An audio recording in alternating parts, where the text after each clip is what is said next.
everybody doing today in this wonderful paradise of Maui? Yeah, glad to be here. My name is Mark Ryan, and I'm gonna be the one to introduce Joe Vitale and Dr. Len, and I'm gonna talk to you, ramble on here for a little bit. Those of you that know me, I have a tendency to be a little hypnotic and go all over the place, and when I'm talking, I'll do my best to keep it fairly linear here. Last night, my girlfriend Kathy was asking me a question about looking around at all the beautiful people that were here and the great event of the luau for those of you that were here. And she asked me, she says, do you realize that if you hadn't introduced Joe to this, that all these people wouldn't be together? And, there's part of us sometimes that wants to push things away and not accept it. And that part was going on, and I was like, well, maybe yes, maybe no. This might have happened anyways and probably would happen, because to me it's about the energy, what Ho'oponopono is doing, what the divinity is doing, and it's that process that the divinity does through us brings us here together. And so whether it was me introducing Joe to it or somebody else, it was meant to happen. And the other thing I got thinking was, what if everybody in this room made this happen? What if all of you individually made this happen and caused me to be introduced to Ho'oponopono and then introduce it to Joe so we could all be here today and then take it out into your lives? How much farther can that go, and what's going to happen after this event? Hi, come on in. So I will start off back. On the way we were flying out here, there was a young lady back of us that lives on Maui, basically lives out of her vehicle and has some pets with her, and she started talking about the volcanoes in Hawaii. Had started going off last week, I think, again, some of the volcanoes, and they were flowing red rivers of lava. And it brought me back to a memory when I was a kid, and I remember reading this book as a child, and it had this lava flow on it, and it had a lot of green, plush green, and then had houses that the lava was coming close to. And this book was about this young man that lived on the big island of Hawaii, and what it was like to live close to a volcano and be around a volcano with the fear of the lava coming towards the house. And a lot of times when a volcano goes off, it gives a foreshadowing that it's going to go off. It'll give rumbles. It'll give a little bit of smoke going up in the air. People know the lava dome will start coming up. People know that this lava, it gives a foreshadowing. And I think what happened with me, what's happened through me throughout my life, and as we talked to Joe and Dr. Len and yourselves, there's foreshadowings of things. Things that you can look back in your past and say, were these little signs, were these little foreshadowings of what's happening now, what's to come? Excuse me. When I was in the military, I met a friend of mine. He was a roommate of mine when I was in Germany. And he was a Hawaiian, and his name was Howard Salmo, a good friend of mine that I'm getting ready to go see on Monday. And it's been 30 years since I've seen him, but he was just an amazing individual, and he taught me a lot about spirituality, and he would talk about some of the spiritual traditions of Hawaii and what went on here, and what some of the kahunas and the different healing techniques, and how the language is really a healing language, and the language is meant to bring positive things into your life and to bring healing into your life. And I'm probably not explaining it as well as Dr. Len could or Howard could, but it was a magic. And he would try to explain a lot of this to me and tell me some of the miracles and things that would happen. I wasn't ready for it at like 17, 18 years old, but it was a foreshadowing. It was kind of a rumbling of what was to come, even to the fact of Hawaii Five-0, watching Hawaii Five-0. I used to love that program and be really drawn to the island of Hawaii and what was going on and the people and the culture that were there. Excuse me. I got a little bit of a cold and flu that I'm still cleaning on here. Then, when I started getting to NLP and training with that, some of my teachers that I really started training with, they had also lived on the island of Hawaii and Maui and different places throughout and studied some of these ancient techniques, and they had come up with a process that was their own version of the Ho'oponopono that they had been taught. So again, it was a foreshadowing of what was to come. It was a different yet similar type of Ho'oponopono than you're going to learn over this weekend at the Zero Limit Seminar. And many, many, many of those things have happened as a foreshadowing of this event. when I was in Mount Shasta, there's a lot of synchronicities that happen. I used to go there every year for about 17 years. I had a little booth there and started selling sunglasses there and did very, very well. And so I would drive from upstate New York every year, every summer, to Mount Shasta like a pilgrimage. And the synchronicities that brought me there, all the things that happened along the way. And I have a good friend of mine, his name is Obi Newman, and new man, Obi, new man. So I'm always saying, you know, Obi, a new man, which he always is. He came up to me one day and he says, you know, for some reason, I feel like I have to give this to you. And it was a pamphlet folded up with one of our other friends' name tag on it. And he goes, it's just, I think you're going to be interested in this. And it had blue lettering all over it, like a purplish blue lettering. And I say, okay, I'll take a look at this. And they had gone and seen Dr. Len for an introductory session. I think it was on a Friday before that. I went through, I read it, and it blew me away. And the great thing was, like, I got it. And again, let's go back to foreshadowing. Dr. Vitale recently had his book, Adventures Within, which is a personal tale about his spiritual growth and what had happened to him along the way. I had recently read that book, and in that book, it talked about the Book of Est from Werner Erhard and how much he liked it and enjoyed it. So I went out and got the book. It took a long time for me to get it because all the libraries didn't have it anymore, and they couldn't figure out. They're like, we don't know why people are taking this book. Well, I went to eBay and found out there's $95 because they're not printing it anymore, so I knew what all the college students were doing with the books to make a little bit extra money, and finally got one, a special edition with a credit card from Cornell University, and read it. And that book talked about being responsible. One of the chapters of it was being responsible for your world 100%. And I had to keep reading it over and over again. It was a simple concept, but it wasn't clicking in my head. I just couldn't get it. But yet something inside of me, that foreshadowing, knew it was powerful. It was really powerful. So I kept reading it, and then one day it was like, oh, I got it. I got it. And then it wasn't too long after that I went out to Mount Shasta and got this little pamphlet that talked about 100% responsibility. And I think it was an article from the Seattle Times. It was a New Times magazine or something where Dr. Len had done an interview, and I got it. It made sense. All the stuff that, and it was a similar type of foreshadowing that was recognizable within me. And that process there, through reading it and getting excited about it, I knew that there was going to be something happening with it. It was something big. A lot of times I talk to Joe and I get these intuitions and I say, I don't know what it is, but they come in these packets and it's like everything is there with it. And I know what's going to happen with it, but not necessarily how it's going to unfold. And soon after that, it was about a month later, I think Dr. Vitale had asked me if I would help volunteer with booths because I had been doing the sunglasses. I knew how to run booths. And he asked me if I would go up to the NGH, which is the National Guild of Hypnotherapists up in, I think it was New Hampshire at that time, Nashua, New Hampshire.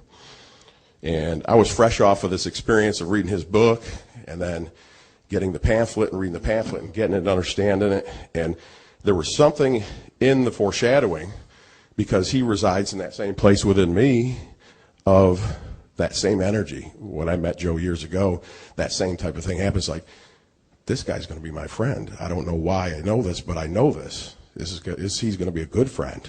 So it was a foreshadowing that was in that same area. So Joe was kind of on the cusp with his spiritual marketing book and doing all the marketing of that spirituality. But I knew from Adventures Within that if he got this concept, that it would change the world. There was something about it. Again, my girlfriend asked me, she goes, did you realize what would happen with this once you told Joe? And I'm like, yeah, I realized that if I could get him to get it and understand it, I knew what was going to happen. I knew what was possible if Joe understood this and what he could do with it. So the first year I went to the NGH and was talking to Joe, I was like, how do I bring this up with him? And I started talking to him. I asked him, I said, have you heard about this therapist, this doctor, psychiatrist in Hawaii that never saw any patients? I mean, took on a patient. I guess, Dr. Len saw him walking around looking at him in the court, but healed them. And basically the hospital had to close down, which Joe will tell you more about and Dr. Len will tell you about. I said, did you hear about this guy? And all he did was pray over him. Basically say the Ho'oponopono exercise that you're here to learn. And he kind of looked at me funny. And I told, because he knew I'd just come from Mount Shasta. He says, what happened to you out there in Mount Shasta? That's kind of like a little weird what you're talking about. And I said, no, it's great. Anyways, he never really took on at that year, which was about 4 years ago, 3-4 years ago. And we did the booth, sold real well. He goes, man, he says, we really did good. It was energetic. Narissa was there. Joe was up there. I was there. Telman Knutson, I think, was there. So we did very, very well with this seminar, or selling his products at the booth, and asked me if I'd come again next year. And I said, absolutely. So a year went by, and this time I came to the seminar, started right away, the first day. And poor Narissa, we were setting up, and Narissa was in the back of the room. And I asked her, I said, do you ever check into that therapist that I was telling you about, the guy that could heal just by doing this Ho'opono process? He goes, something's been getting me about that. He goes, tell me more. And I started telling him more, and he'll tell you about it. And he got excited, really excited, and said, Narissa, do you mind watching the room? Now, this is first thing. It's starting, and thousands of people that are going to rush Narissa, and me and Joe are leaving to go get on the internet to check out stuff about Dr. Len. So once he did that, I knew it had taken, that the same thing that had taken inside of me had taken inside of him. So then it was up to me to support Joe in whatever way I could with this knowledge. When I first saw the picture of Dr. Len in that little article, he reminded me of my friend Howard, who I'm going to see, and in Hawaii. And those volcanoes, he has a place that's right by those volcanoes. Pahala is the name of it. And he's got a house there, and I'm going to see him first time in 30 years. And his house is close to these new volcanoes that are going off. So I start to see, again, the foreshadowing of what's happening there. But he had, even though he was a couple years older than me, he had kind of a old wisdom to him. And it was like a grandfatherly, wise type of a wisdom to him. I always looked up to him, even though he was a couple years older. When I saw that picture of Dr. Len in that, I got the same thing. I said, something's here. Even though he's still a young man, I had that grandfatherly, fatherly type of, I was like, wow, it added to it, again, a foreshadowing. Same thing I had with Dr. Joe Vitale when I first met him. So without further ado, I want to introduce these two great men that hold a special place in my heart, and I want to let you all know that it's a simple idea that's very complex. And the complex part of it is understanding the simplicity of it. It's simple, it's easy, but yet there's a lot of stuff in the way to seeing that simplicity. But if you'll trust that place in your heart, and you'll trust Dr. Joe and Dr. Len, I think they're going to resonate with something inside of you. I know they'll resonate with something inside of you that will absolutely change your life and what you do in life. So without further ado, Dr. Joe Vitale, Dr. Len.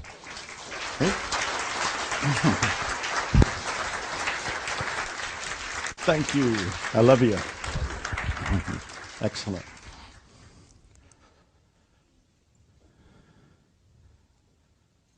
Good morning. I met almost everybody last night, and you all seem to be incredibly excited. I want to know why.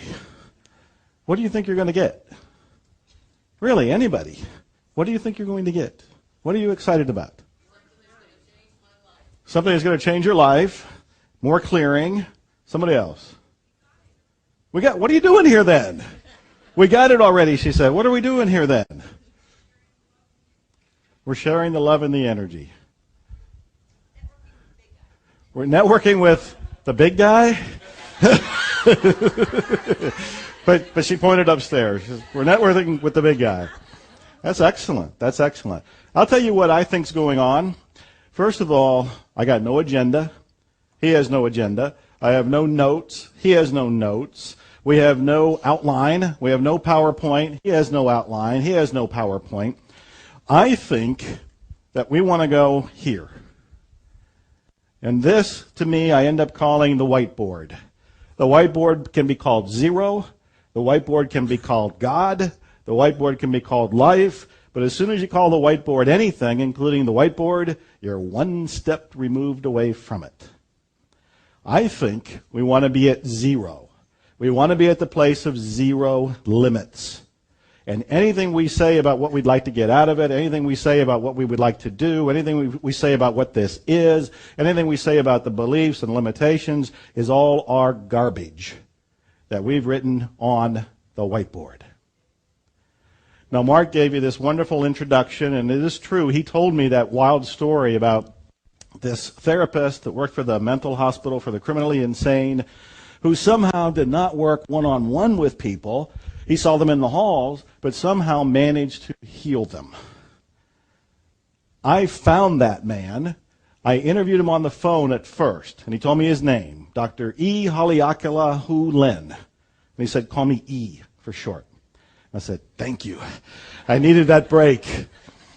So I talked to E and I asked him, is it true that you worked at the mental hospital? Yes. Is it true that you didn't see patients? He said, not professionally. I saw them in the hall. Is it true you helped heal them? He said, yes. And I said, what did you do? I was profoundly curious. He said, all I did was clear and clean myself. What does that mean? I clear and clean myself and mentally ill criminals get better? It did not compute. So he said, my whole job here, and he meant my whole job on earth, but he was also talking my whole job there at the hospital, is to clean. Explain that to me. He was very patient. He took 45 minutes with me. He did not know me. He had no idea who I was. He never knew that we would ever meet. He never knew that there would ever be a book. He had no idea we'd ever do seminars together. He was just being open-hearted with me. The divine said, answer the phone. I called. He answered the phone. He answered my questions. What he explained is he would look at patients' charts. Can I pick this up for a second? You can imagine that this is a medical chart. And so he would look at the patient's chart. And he would see that they were a murderer, they were a rapist, they had done something pretty dastardly, they were mentally ill criminals who had been confined in a mental hospital, an institution. And as he looked at it, he noticed what he felt within himself, which could have been anger, which could have been resentment, which could have been rage, which could have been bitterness, any number of things. Whatever he felt in himself is what he tried to erase. This is what he meant by clearing. He wasn't trying to clear you. He wasn't trying to clear the patient. He was trying to clear what he noticed within himself that participated in the creation of the patient. I didn't understand. I didn't get it. And I said, okay, how did you co-create them? How did you participate in the creation of a mentally ill criminal who you didn't know anything about and knew no history of, that you didn't know anything about until they got to the hospital? And then he said the most mind-stretching thing that still boggles my mind. And when we talk about complete responsibility, this has taken it to a level that nobody outside of this room, unless they've read Zero Limits or done a workshop with him, have ever considered. And that's the idea that most of you have heard, that you create your own reality. I see some heads nodding. In Dr. Len's world, and it's actually Dr. Hu Lin. I've shortened it from E to Dr. Len, but it's actually Dr. Hu Lin, if you want to say his name correctly. In Dr. Hu Lin's world, he says, if you create your own reality and somebody shows up in your reality that happens to be a mentally ill criminal, you created them too. You create your own reality. They're in your reality. This is 100% responsibility to a degree that almost nobody hears about, let alone entertains or tries to live. So I did find him. I did do that interview with him. I did do a seminar. In fact, Mark Ryan and I did the seminar, the first one, together. And I did several seminars with him. I also brought him to Austin, where Suzanne and I had set up this dinner party. We thought 5 people might show up. We had like 75 people who showed up. They were just drawn to this whole idea. And then, of course, we did a preliminary Zero Limit seminar about a year ago in Austin. Didn't advertise it. I just wanted to see if Dr. Hu Lin and I danced well together. And we danced remarkably well together, letting the divine play the music. So he has agreed to come and do another workshop for today and tomorrow. When I say workshop, that's not making any sense to me. It needs to be called something else. It's not really a workshop. It's not really a play shop. It's not really a seminar. It's some sort of experiential, some sort of splash of the divine. And it is all driven by inspiration. as you'll be learning that you have a choice. Your choice is to come from inspiration or to come from memory in each moment. And virtually all of us are coming from memory. We're coming from something we've done before. We're coming from past programming. That's what we want to clean. That's what we want to erase. And as you erase that, you start coming from inspiration. And where does inspiration come from? The whiteboard or the blackboard. It comes from here. It's inspired. It just kind of bubbles up. And throughout the weekend, if it occurs to me, I'll tell you various stories about how that's bubbled up for me, how inspiration has just kind of showed up. And I say when inspiration shows up, your part of the deal is to take action. And then if you're actually clear, you'll automatically take action. That if you get an inspiration and you don't take action, it's because there's some sort of memory there that's causing you to not move forward. So, hopefully you're all delightfully confused. And that's a wonderful place to be. Confusion is that wonderful state before clarity. So, it is a great pleasure, a great honor to bring up here somebody who has deeply influenced my life, somebody who is a co-author for one of the most important books I've written, Zero Limits, the man of the moment, Dr. Hu Lin. Is your mic on? I'm going to make sure you're on. Say something.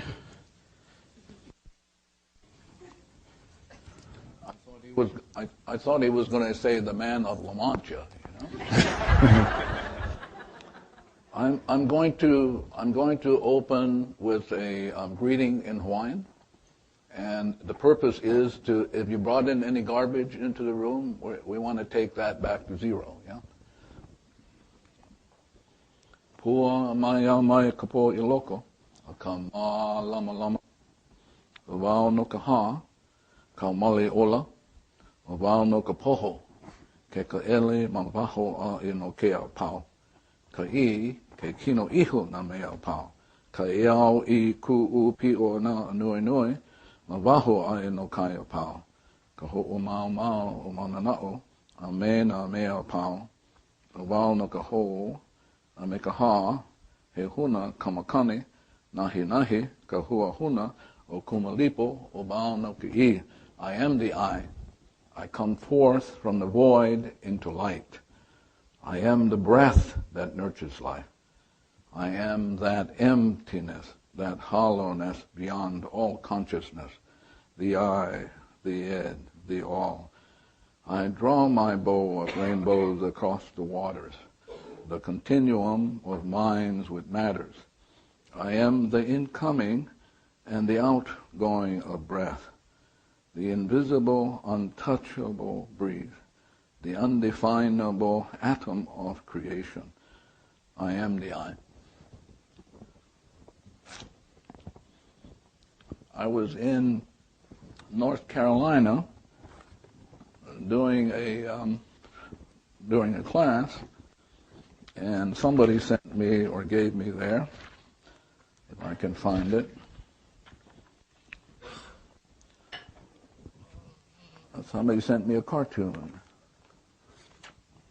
and I think it's important to share it with you, just to make sure we're getting clear as to what I'm talking about. So the cartoon is called Cornered, and it's in a bookstore. It could be in Borders or doesn't matter. So there's a sign that says self-help, and there's only one fellow under there. And then there's another sign that says fixing others. Yeah. So most of us spend most of our lives fixing others. And if you really pay attention, you will notice it never works. Now, if you're a physician, you think it works, it never works.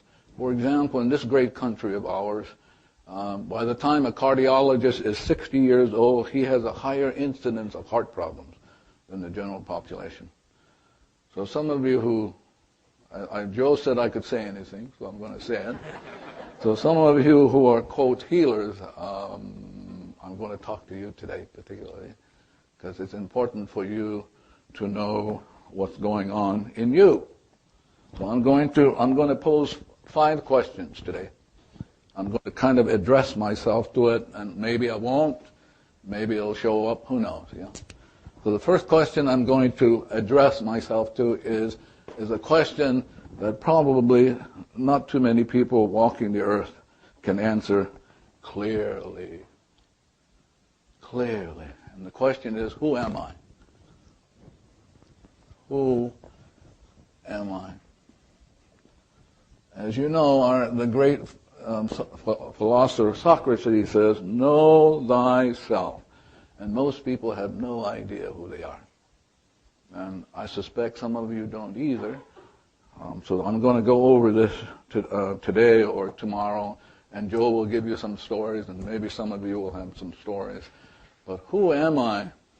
And as Shakespeare said, to thine own self be true. But most of us are not. Moment by moment, we're somewhere else, and we're not ourselves. So it's going to be very important to at least kind of address ourselves to this. And then the other question I'm going to ask is, what is a problem?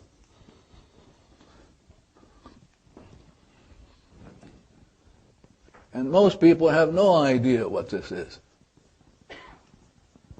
And if you look at the health system today, it's going crazy, because nobody in the health system has answered the question, what is a problem? Yeah? So it's very important to work with that and be very clear, because if you're not clear, you're going to be like a rubber ball bouncing all over the place and causing problems for everybody else.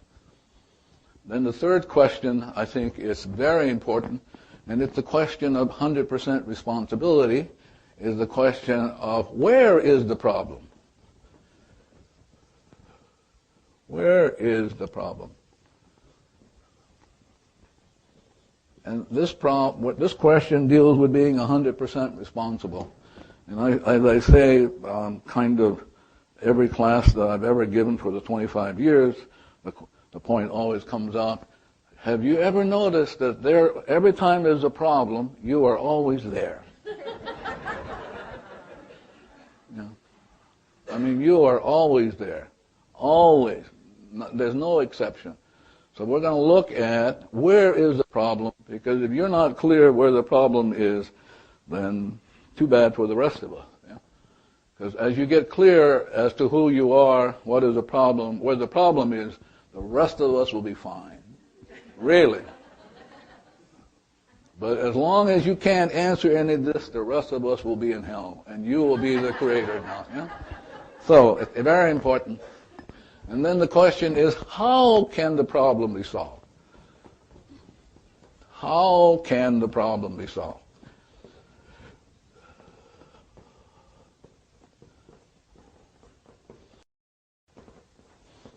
But how can we solve a problem when we don't even know what the problem is?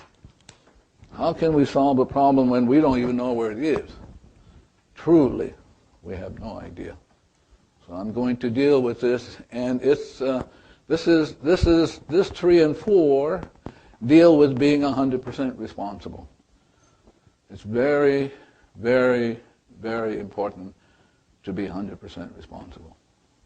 And then the 5th question, which I've just thrown in since Japan. I came back from Japan, did a class there last weekend. The question is what is the purpose of existence?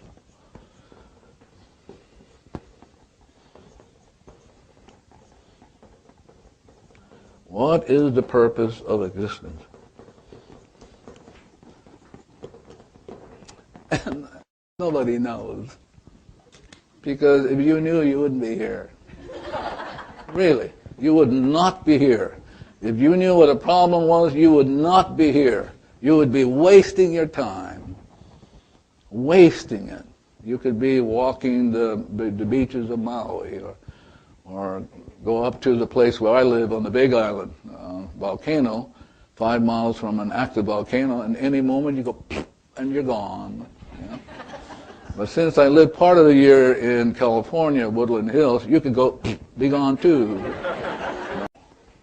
Here's what I'm going to, Joe and I and whoever, I don't know where it's going to go. I don't care where it's going to go, really. I'm just putting it up. And you're going to be You're going to be creating where it goes, and I'm going to be doing what I came to do and go, oh my God, and then start erasing. Yeah. Yeah.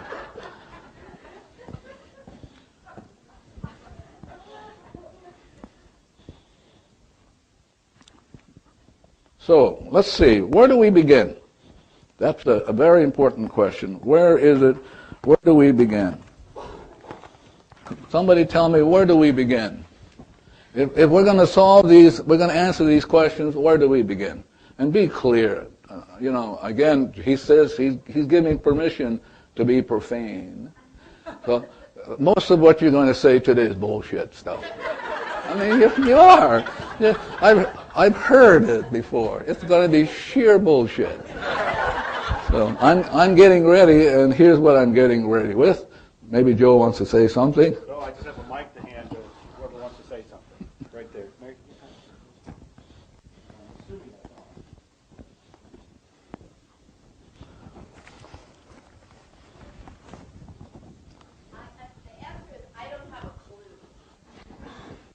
Well, you're like everybody else. Only what happens if you're in California and in Los Angeles, they talk a very good story. Yeah.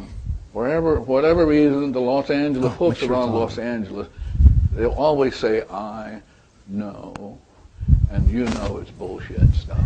I mean, it is. It's all the bullshit. So maybe somebody would like to contribute to the bullshit, So I have here what is called an eraser. So as you're talking, I'm watching the room, watching the cosmos, watching the plant, watching all this, and it's only an opportunity for me to erase. So fire away. And you have to, for me, you have to speak very slowly, and I would ask you to stand up so I know where the trash is coming from. From this corner. Now, we're going to make the point now. So listen, he is not talking. I want you to be clear about that. When he speaks, he is not speaking. It's data speaking in his soul. So he's not speaking, because if he was at zero, he would have nothing to say. So I'm going to make this point over and over again, that you were created in the exact likeness of the divine, pure and perfect. Pure. So who you are is a divine being that's perfect already. But you happen to talk trash. Yeah? So let's listen to a divine being talk trash. Yes, sir. So once I heard that there are no sorry? problems. I'm sorry? Once I heard that there are no problems, but only situations. What does that mean? It means that it becomes a problem because of our understanding it as a problem. No, it becomes a problem because it's data. See, now if, for example, you were at zero, you'd be fine. But as soon as you start talking, you're talking, as Dr. Vitale is saying, you're talking this. But here's who you are. But when you talk trash, this echoes the trash. But if you were already perfect, you wouldn't say anything.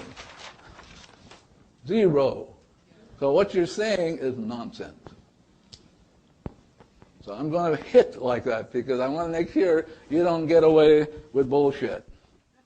Any more questions? Yeah. So now where you want to be, so I'm going to erase the board and I want you to watch this. You will know, you will realize I cannot erase zero, but I can erase data. So I'm going to erase the data. And as I erase the data, I'm leaving you behind.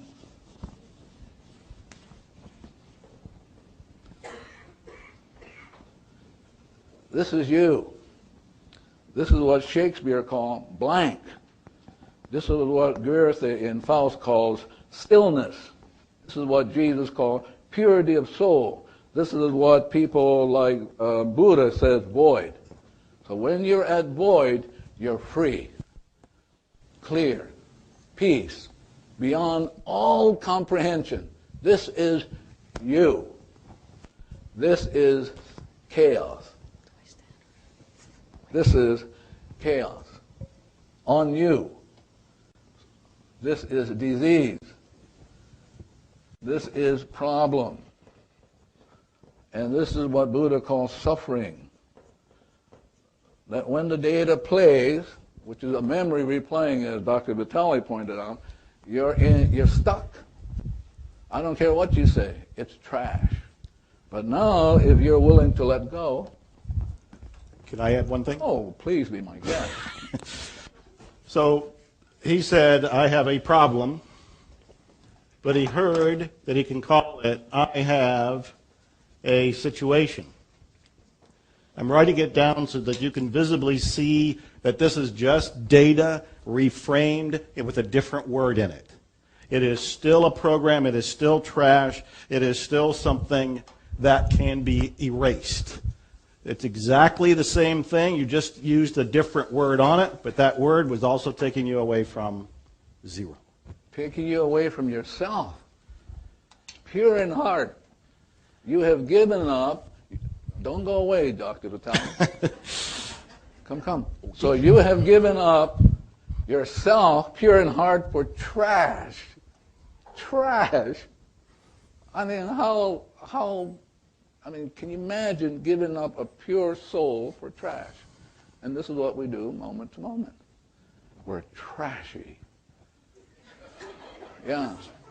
For example, some of you have this notion that you're a healer. It's trash. Some of you who think you're coaches, it's trash. Because if you're hanging around somebody who needs to be coached, all you have to do is erase the stuff and the person will be fine. Because if you are zero, everybody else will be at zero. So when I work with people who come and see me over the years, I try not to. But when they call or get an email that slips in, I don't know how they got, I say to myself, what's going on in me that they should be giving me a litany, data, trash of their problems. And so now as I begin to erase the trash in me, it gets erased in them, and they never email me again. Now, the only thing I don't know, and Mr. Joe Vitale will have to tell me, is how to build them. Yeah. So please be clear, like he's pointed out, you are zero. This is called freedom. Freedom is no trash. Clarity. Peace beyond all understanding. This is who we are. He and I were on a radio show together, and we were getting a lot of call-in questions, and we were getting a lot of call-in comments. Before my book came out, our book, no, this was mine, but Zero Limits was by both of us, he said, Joe, when the book comes out, the shit is going to hit the fan. And I said, no problem, I can handle it, until the first shit hit the fan. And I didn't handle it very well. I had a whole lot of cleaning to do within me. We ended up doing a radio show together that he probably remembers. And he interrupted the host and he said, do you have any really nasty questions? We were having all kinds of sweet kind of questions. And I said to him, let's go after a nasty one, you know? And so the announcer said, somebody by the name of Chris has this really strong question. And I was bracing myself to hear it. It's like, I wasn't inviting this. I don't want to hear this. I'm doing just fine in my little bubble. So don't bring it in. He was inviting it. Why was he inviting it? First, opportunity for clearing. But he said something that was a real eye-opener for me. He said that the person asking the question isn't asking the question. It is a data, it is a program, it is a belief, whatever you want to call that, was being spoken through the person. This is why therapy never works. Because, as he's pointing out, when somebody says something to you, it's not about that. But we who have been trained, including parents, we keep thinking that's what they're saying. But you never hear what they say because you're always reacting. You're only hearing your reaction to what they're saying. Yeah. Just having that awareness that the person asking the question wasn't trying to data me on purpose. What they were really doing was expressing what I sometimes called a virus of the mind, that they had actually just picked up a virus, and that they were expressing it, much like somebody picks up a cold, that they weren't doing it intentionally, that they had no responsibility for it because they were unaware of it, but because it was coming through that, instead of seeing a person named Chris in this case who was asking a question, I now heard that data came through a person named Chris, and what I wanted to clean was the data. And I was recognizing the data because the data was in me. Take it slowly now. Let's go through that one more time, because some of the people are going, eh. One more time. What I'm looking for when anybody comes to me and they say something nice about that book or any of my work, or they say something negative, perceived as negative about that book or any other work, is I'm now looking at it's not the person telling me it, it's not you expressing it, that you actually have picked up a cold, a virus, a program. And these programs are in us, they're in the universe. This is one thing that he's depressed me with. He says there is an unimaginably huge amount of cleaning to do that we will actually never ever get it done in this lifetime. And I was really looking for the easy button, push it, and everybody's cleaned, especially me first. But the point is that whatever I'm noticing in somebody else, I'm only noticing it in somebody else because it's in me. And so instead of trying to clean the other person, which isn't going to work because the thing is in me, I've noticed it. I have to clean within me. And I'm at the point that I'm doing it non-stop to the best of my ability. And I'll tell you how I do it once we get through this. But I wanted to go and reiterate it. So, anybody unclear about what he said? Because if you give me a chance to say I can erase it, because it's trash. So anything that comes up in your mind, including a question, can be erased. Because once you leave this room, you're going to have questions that can be erased. If you don't get to erasing them, you're going to be stuck in the data. It's going to kill you. Example: there was a woman in Fort Collins. There was a woman in Fort Collins raised her hand, and she said to me, "Dr. Hugh Lin, I did the cleaning, but I had a flat tire." And I go, what's the big deal? And as I was watching, here's what I was watching. My mind cleaning, because she wasn't saying what she was saying. I was watching. I did my cleaning. As I was watching the cleaning, here's what I heard. So when you clean, here's what you're going to hear. It's called inspiration. You got to be at zero. You got to give it up, the trash. So now here's this is called inspiration. It's called inspire, what the Hawaiians call ha. The ha is equivalent to inspire. And if you take this word and you attach it to the word alo, ha. Do you know what aloha means? Oh, that's funny. Welcome. Trash. Tell me what aloha really means. Yes, to be in the presence of God. So if I say aloha to my friend here, I'm acknowledging I'm in the presence of God and I shouldn't be screwing around. Because if I'm angry with him, it's being angry against God. So just want to share that with you, just as a side note. So alo means to be in the presence God. Okay, so now inspiration comes in and I hear. Here's what's going on. So as I was doing my cleaning, I heard divinity say to me, 3 generations from now, her great, great, great, great grandson would have been born retarded. Can I say that again?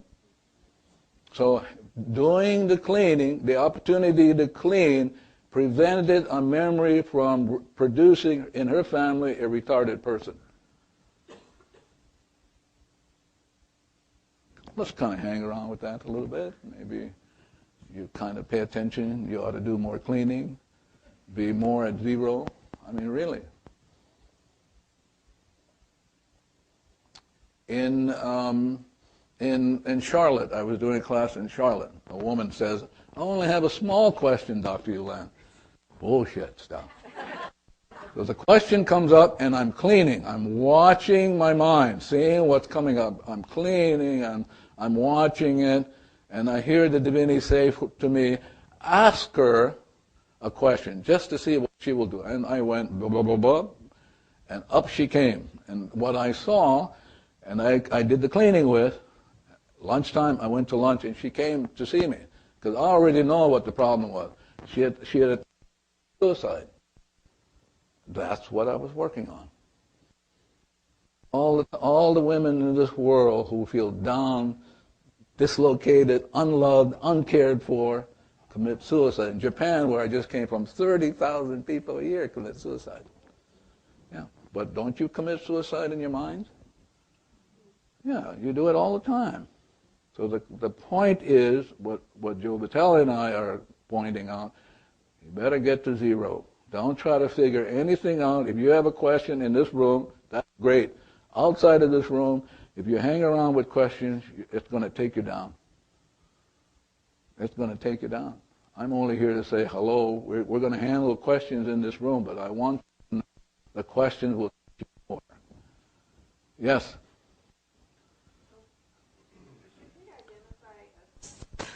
I've heard some people just say... You can stand up so I Okay. can see you, please. I've heard some people just repeat, I'm sorry. No, you didn't hear that. You heard yourself hearing them repeat. Well, I read it in an email. No, you didn't read it in the email. You read your reaction to it. That's why I'm saying you can be cleaning with this stuff instead of hanging around with it. When you say, Joe Vitale said, you didn't say that. It's your thoughts are saying that's what Joe Vitale said. You never heard it straight. You'll never hear it straight. The data will never give you the answer. Never, never, never.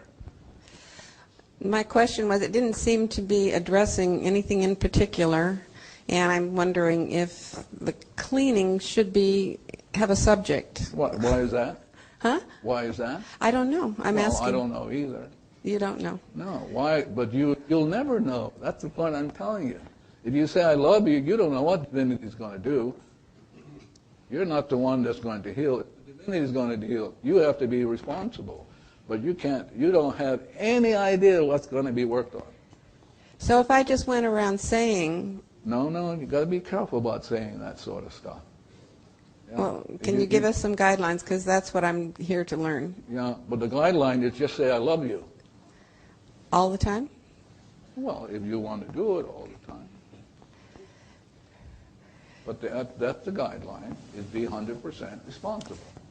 And the way to be 100% responsible is start cleaning so you can get to zero. And what about the, I'm sorry, forgive me? Now you're getting fancy. Yeah? Yeah? I'm just trying to follow all the instructions. No, you're not trying. No. What you're trying to do is you're trying to stay stuck in the data. Just get to the cleaning. If you're trying to figure things out, you're going to get stuck and swallowed up by the data. I'm only here to say, just get to the cleaning. Forget how come, why, should I do it this way, that way. Just do it.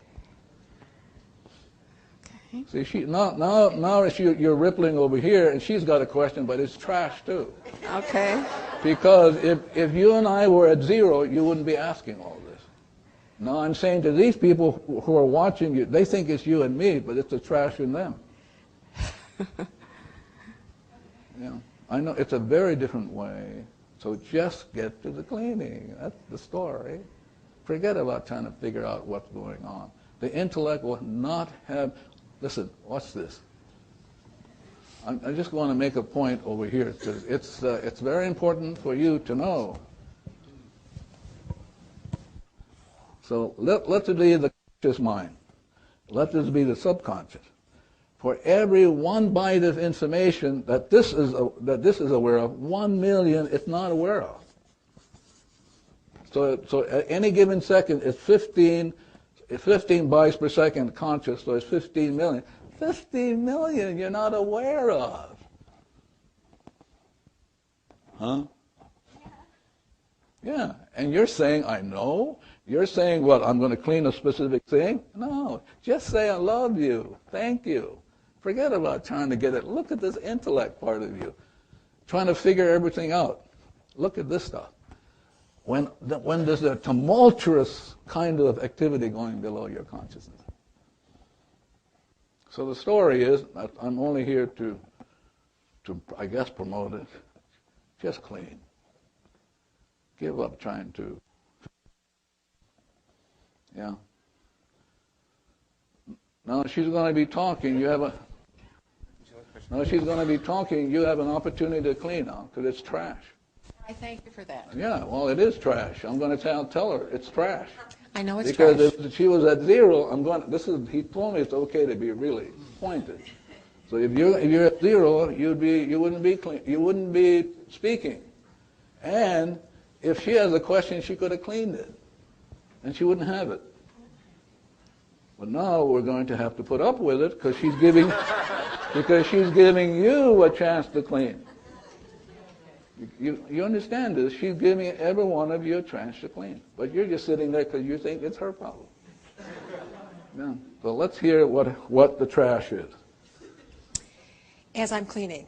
No, you're asking anyway. What do you mean as you're cleaning? As I'm cleaning. Yeah. Does it have to come from the heart or the intellect or both? See, this is Los Angeles stuff. Yeah. In Los Angeles, where I do a lot of training, because I have to be there because I get to clean up the stuff in me, Los Angeles people are saying, do you have to mean it, Dr. Ullett? I mean, and so I would say to them, show me how you would mean it. They go, no, you don't have to. When you hit a delete button, you don't have to mean it, right? Yeah. So, you know, all of the woes and trouble of creation sits in this room. And if you're not willing to be 100% responsible, this war in Iraq will go on, the health system will go on, 30,000 people commit suicide because you are not being 100% responsible. So I'm only here to say, hello, just clean. That's your job. And divinity who can heal, only divinity can heal, will come down and say, oh my God, thank God they said I love you. You know that old saying, love thy enemy? You've heard of that? So who are you loving when you do the cleaning? Oh, see, that's what I'm saying. You're loving what? Your enemy is who? Your trash. That's who you're loving. When you're angry, you're loving that to allow God to consume that. You're at zero, only then will you be in love with yourself. But you can't be in love with yourself unless you have enemies running around called trash, anger, resentment, annoying, thinking, coping, managing, God knows everything else. So to love your enemies is to love your trash. Love whatever is going on for which you have no idea. The 15 million going on below your consciousness. 50 million enemies, what Shakespeare called poor soul. This is the soul for Shakespeare. Poor soul. These rebel powers that thee array. So Shakespeare has already got it 400-something years ago, saying, here are your rebel powers. These are your only enemies. Once you get rid of them by being 100% responsible, I love you, thank you, all of that, get rid of the trash, immediately seek ye first the kingdom, which is zero, and everything else will be added. You get it automatically. But you won't seek it if you're trying to figure out what's going on. How come? Why? Do I have to do it this way? Do I have to mean it? And we're all stuck. Yes. Remember, this is, you get to clean with this. It's on the outside. Yes. Here's my trash. Yeah, I've been cleaning, letting go. That's my trash. And what happens when you are doing that and you actually feel like you're just getting worse? You have to go up slower and louder so I can understand. What happens when you're cleaning and you feel like you're getting worse? I don't hear what you're saying. You, No, you should be cleaning.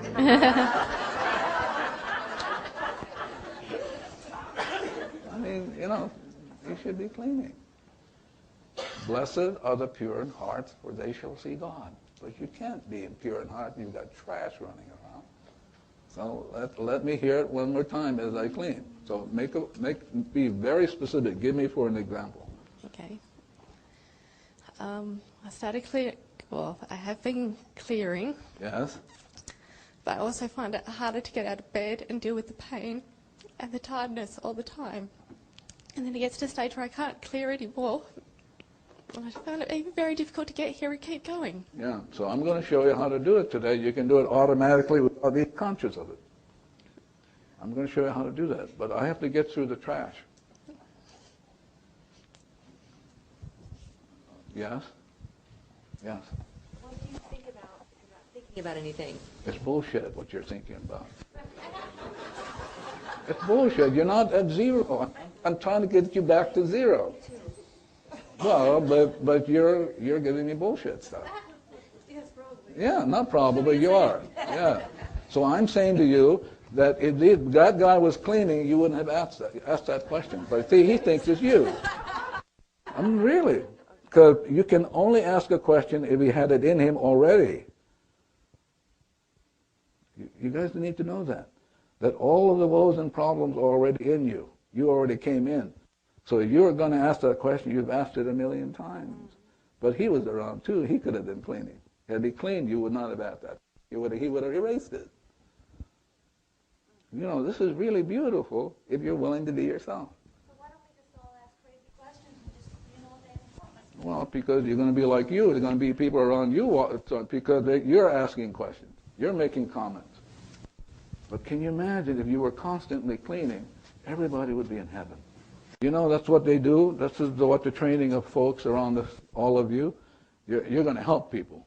What a bunch of bullshit stuff. You're the problem. So now let's say he's a client. He's going to come and see me. I have a schedule. He's going to see me next week. Boy, I start cleaning with whatever I have with him. I'm going to start cleaning because when he shows up, we will have an easy time, have coffee, and he'll pay me $250. Yeah. I mean, right? Well, why couldn't you do it? Because you think you're going to help him. He doesn't need help. He's already perfect. What is imperfect is the data in you that says otherwise. That says otherwise. All of you walking around. So we say, well, he's got a problem. No, we got a problem. And I'm here to tell you, listen, it's over here. It's only over here. It's only data. Everybody's perfect. The universe is absolutely, God only creates perfect universe. Well, my God, what is imperfect? Just the data. The data where? In you. And if you don't get to it by being 100%, we're all going to be stuck. I'm going to be doing my cleaning, but if you get stuck by thinking, coping, boy, this is the 15 million going on. I'm going to be doing my cleaning, but some of this data I will not be aware of if you're in Thailand somewhere goofing off. I'm going to be stuck. And so will my grandchildren, my great-grandchildren. And we'll have the wars over, another Vietnam, because none of us are 100% responsible. So the only question is, are we going to get 100% responsible? And how do we do that? Simply, like Joe Vitale says, just cleaning. So you can be zero, and once you're zero, everybody else can be zero. Here's the way it works. Simple to do, but I'm going to show you 3 states of being, only 3 states.